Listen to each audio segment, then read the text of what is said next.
Isinulat ni Giovanni Pido, ang manlalakbay na manunulat. Sa malaking bangka pa lang, usap-usapan na doon ang tungkol sa mga aswang. Ang Ofaria o Beringan ay isang nakatagong kaharian sa Pilipinas. Na aswang ang tumambad sa harapan ko at lawit ang dila. Nasa harapan ko pala mismo ang babaeng nakatamit pang kasal na nakabuka ang bibig. At nananalaytay sa dugo ko ang pagiging isang babaylan. May gumagalang aswang sa lugar na ito. Ang mundo ay binabalot ng hiwaga at kababalaghan. At ito nga ang dahilan kung bakit nag-aalulong ang mga aso ngayon dahil sa isang aswang.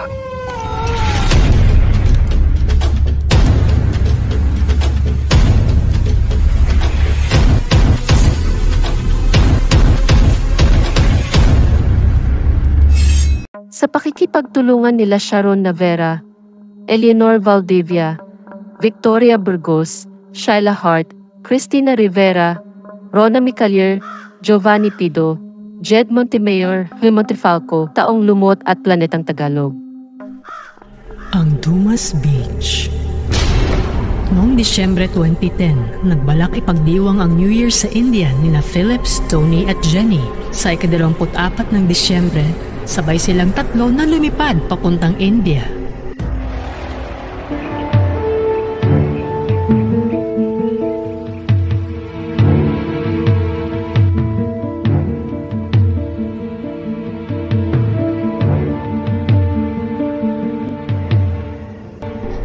Sa wakas, nasa India na tayo. Oo nga, sa wakas tama ka dyan. Iniisip ko nga, hindi tayo matutuloy gaya na nangyari noong 1 taon sa atin. Unang-una, i-explore natin ang India. Tapos magsasayawan at pagpaparty tayo para sa New Year. Papunta sila sa hotel, nakasakay sa isang taxi. Naipit sila sa traffic. Grabe, manghang-mangha ako sa traffic dito. Araw-araw tong ganito, miss. Masasanay din kayo.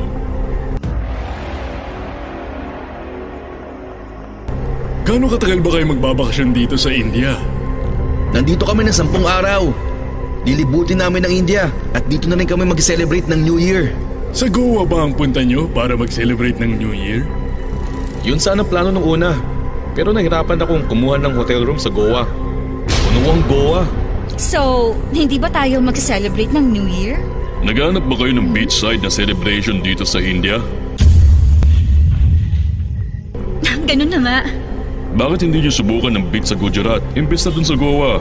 May mga kaibigan ako na pwedeng ayusin ang kailangan nyo para mag-enjoy kayo dito. Ano pangalan ng beach sa Gujarat? Dumas Beach. Malawak at malinis na beach.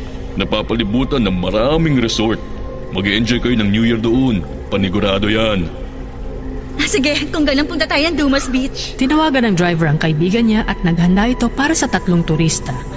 Ginamit nila ang natitirang araw sa paglilibot sa syudad ng Delhi. Tinikman rin nila ang mga street food ng Delhi. Naging mabuti ang kanilang araw. 3 araw ang lumipas at papunta na sila papuntang Gujarat.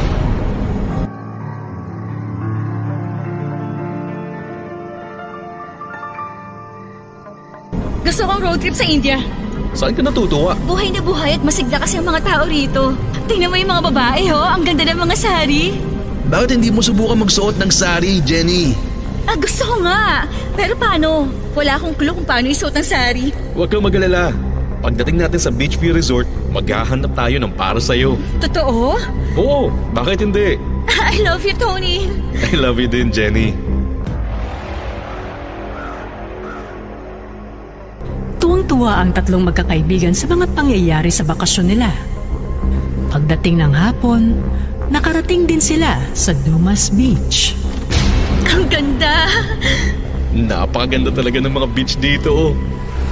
Oo nga, maganda siya tuwing may araw.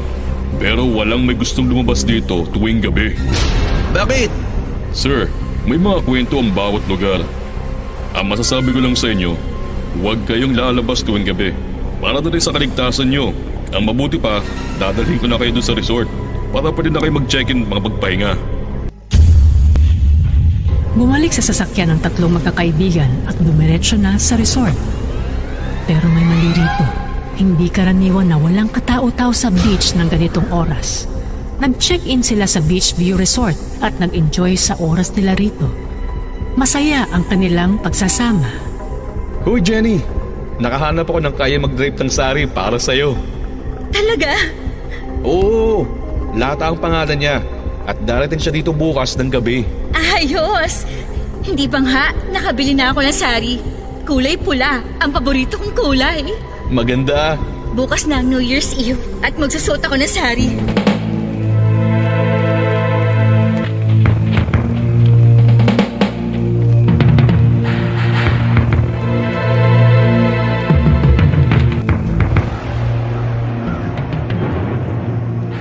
Tuwang-tuwa si Jenny na nasasabik na magsuot ng sari. Yinakap siya ni Tony. Kinabukasan, tinulungan ni Lata si Jenny na magsuot ng sari. Pakaganda ni Jenny. Wow! Jenny, ang ganda! At salamat kay Lata. Hindi ba? Napakaganda ng gawa niya. Salamat, Lata. Walang anuman, ma'am. Sige po, mauna na po ako.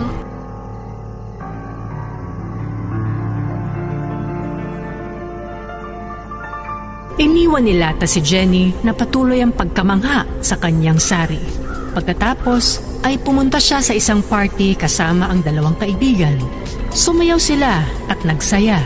Marami ang nainom ni Phillips. Tig-isang beer naman sila Tony at Jenny. Malapit ng maghating gabi at nagsimula na ang countdown sa big screen sa club.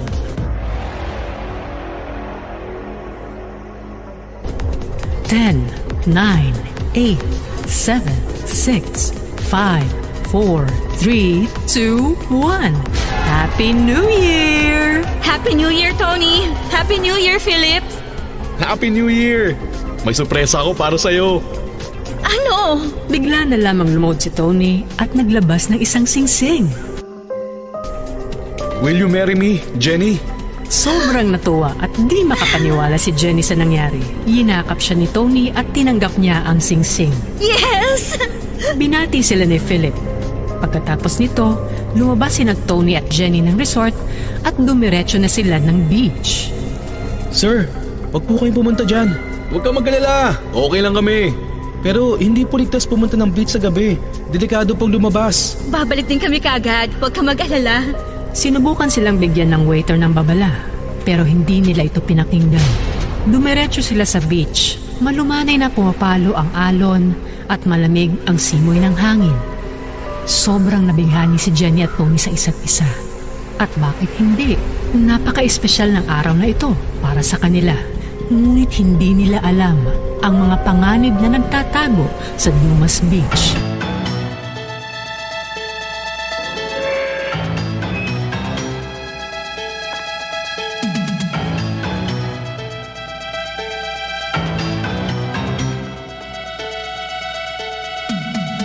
Tiningnan ni Jenny ang mga alon nang may mapansin siya rito.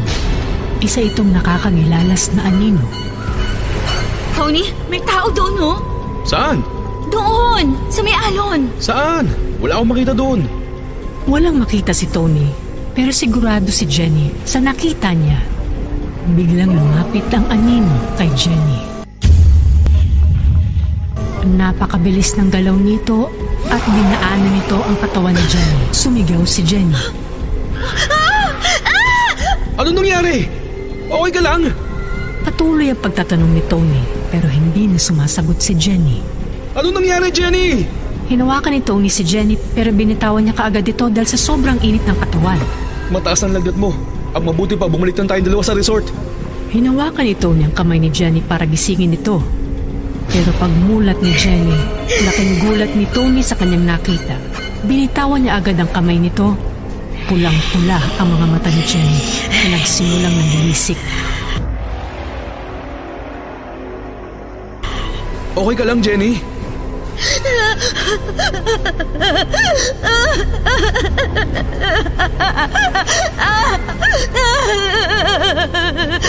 Umiyak na napakalakas si Jenny. Lumapit si Tony sa kanya pero hinawakan siya ni Jenny sa leeg at sinakal. At tumawa na parang baliw si Jenny.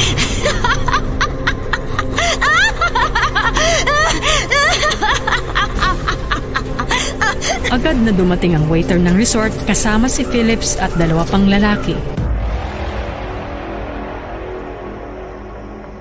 Alam na nila agad kung ano ang nangyayari sa mismong pagkakita nila kay Jenny. Sabay-sabay na lang pinilit si Jenny na titawan ng leeg ni Tony. Ngayon, ang leeg naman ni Philip ang hinawakan niya. Sinakal ito. Sinubukan ng lahat na tulungan si Philips, pero huli na sila. Sinakal ni Jenny si Philips at namatay ito.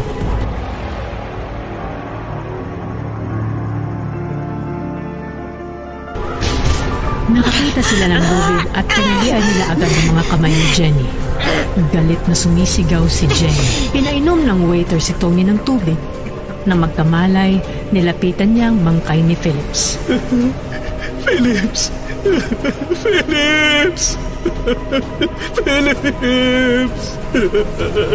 Umiyak ng umiyak si Tony at patuloy ang pag-ungol at pagsigaw ni Jenny.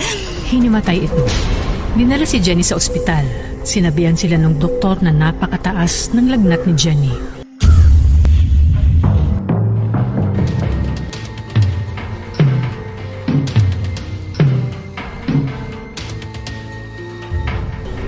Matapos ang 3 araw, gumaling na si Jenny. Bakit ako nandito? Hindi ba tayo pumunta ng beach? Walang maalala si Jenny sa mga nangyari. Pinaalam sa kanya ni Tony ang nangyari kay Philips. Hindi, Philips! Nawalan sila ng matalik na kaibigan. Habang buhay nang mabigat sa damdamin nila ang alaala ng New Year's Eve at ang insidente sa Dumas Beach. Hanggang ngayon, hindi pa rin nila mabura sa kanilang alaala ang insidente sa Dumas Beach. Shout out to our channel members. Shout out to Cherry Safarina Montelibano, Lucien Abelardo, Ivy Camposagrado, Oscar Meneses, Lovely Eleanor Buenaventura, Segunda Katigbak, Yerin Karim, Dirk Pido, Renz Ronomi Callier, Dracy Brel Pido, Kat Burglar, Bob and Joe, Maria Cristina Rivera, Athena Phoenix, Anting Jera, Philippine Mountaineering Society. Shout out to our solid listeners. Rosie Di Mesa, Yolanda Gintebano, Imelda Pascua, Cherry Alintozon, Analona Tial, Daragang Magayon, Karina Garcia.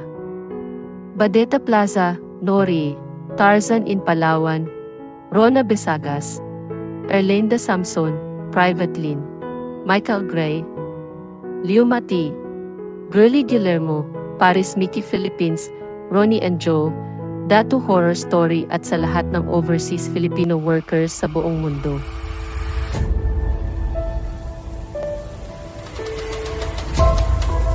Pinalaya ako ng aking pagsusulat.